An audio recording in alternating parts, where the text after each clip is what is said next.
Halo teman-teman, apa kabar?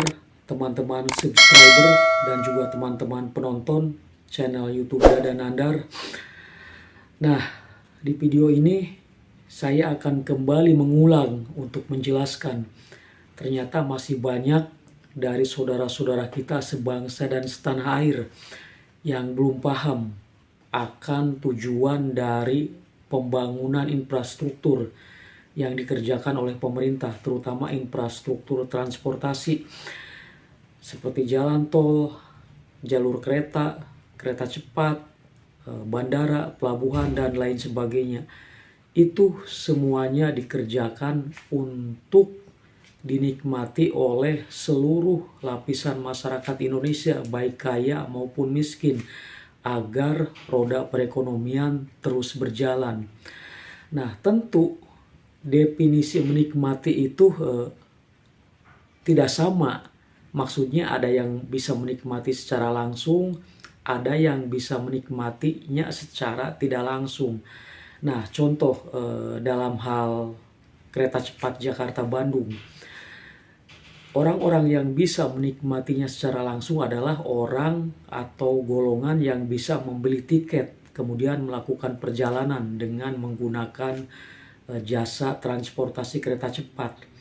Nah, lalu orang atau golongan yang menikmatinya secara tidak langsung adalah orang-orang di mana yang mendapatkan efek dari sebaran para penumpang kereta cepat di berbagai tujuannya masing-masing. Misal para pedagang makanan, minuman, dan lain sebagainya, tukang ojek, supir taksi, supir bis, dan lain sebagainya, para pegawai hotel, para pegawai restoran, kuliner, para pegawai tempat wisata, dan lain sebagainya.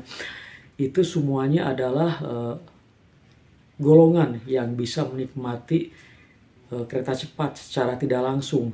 Karena dengan banyaknya penumpang kereta cepat yang tersebar ke berbagai tujuan, maka di tempat tujuannya itu penumpang kereta cepat akan memberikan dampak ekonomi terhadap berbagai profesi. Setidaknya beberapa profesi seperti yang saya sebutkan tadi, ada pedagang, ada ojek, taksi, supir bis, dan kendaraan lainnya, serta restoran, perhotelan, pariwisata, kuliner, dan lain sebagainya. Itu adalah golongan yang menikmatinya secara tidak langsung. Jadi ada efek ekonominya yang ditimbulkan dari sebaran para penumpang kereta cepat di tempat tujuannya masing-masing. Nah, lalu sekarang bagaimana masyarakat yang di luar Pulau Jawa yang jauh dari kereta cepat? Mereka tidak bisa menikmatinya secara langsung dan juga tidak bisa menikmati efek ekonominya yang dari sebaran penumpang kereta cepat itu. Ya tentu karena itu jauh, misalnya di luar daerah, di luar Pulau Jawa. Tapi tetap ada juga efek yang dinikmatinya secara tidak langsung. Begini penjelasannya. Kereta cepat itu dan berbagai infrastruktur lainnya adalah badan usaha kan yang menghasilkan penghasilan, dan tentunya badan usaha itu bisa memberikan pendapatan pajak bagi negara. Misalnya dalam setahun sekian miliar, seperti dari kereta cepat ini kan menghasilkan uang. Pasti ada pemasukan pajak kepada negara dari kereta cepat ini, misalnya dalam setahunnya sekian miliar. Nah, pajak itu masuk ke kas negara, kemudian diputar lagi untuk menggerakkan perekonomian negara, untuk menggerakkan operasional negara, bisa untuk TNI Polri, PNS, berbagai subsidi, dan lain sebagainya. Nah, pajak itulah yang bisa dinikmati secara tidak langsung oleh masyarakat Indonesia walaupun jauh dari kereta cepat. Jadi sekali lagi, ada yang bisa menikmatinya secara langsung yaitu yang beli tiket tadi, ada yang menikmatinya secara tidak langsung yang kena dampak ekonominya, menikmati dampak ekonominya seperti para supir, pegawai pariwisata, dan lain sebagainya seperti yang saya sebutkan tadi.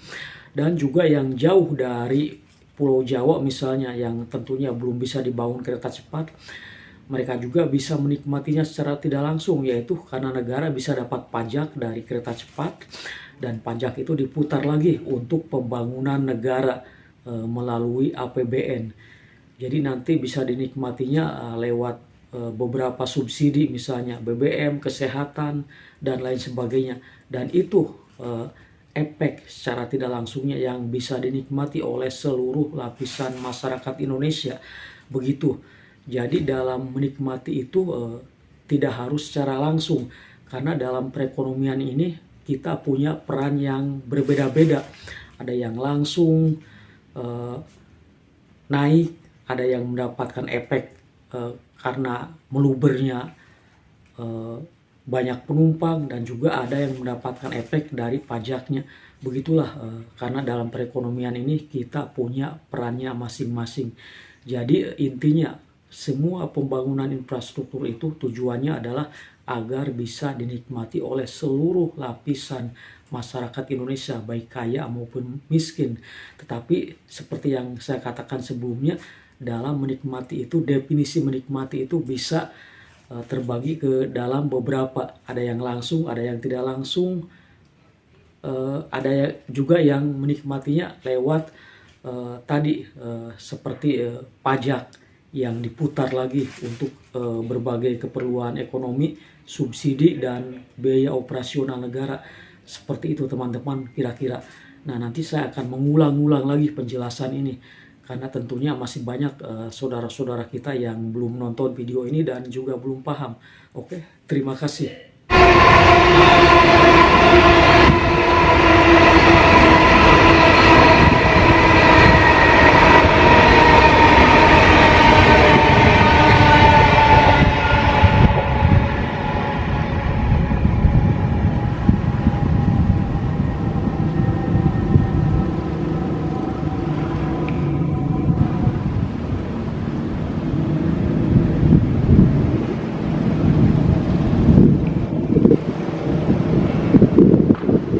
Masuk ke peron 1 stasiun Padalarang.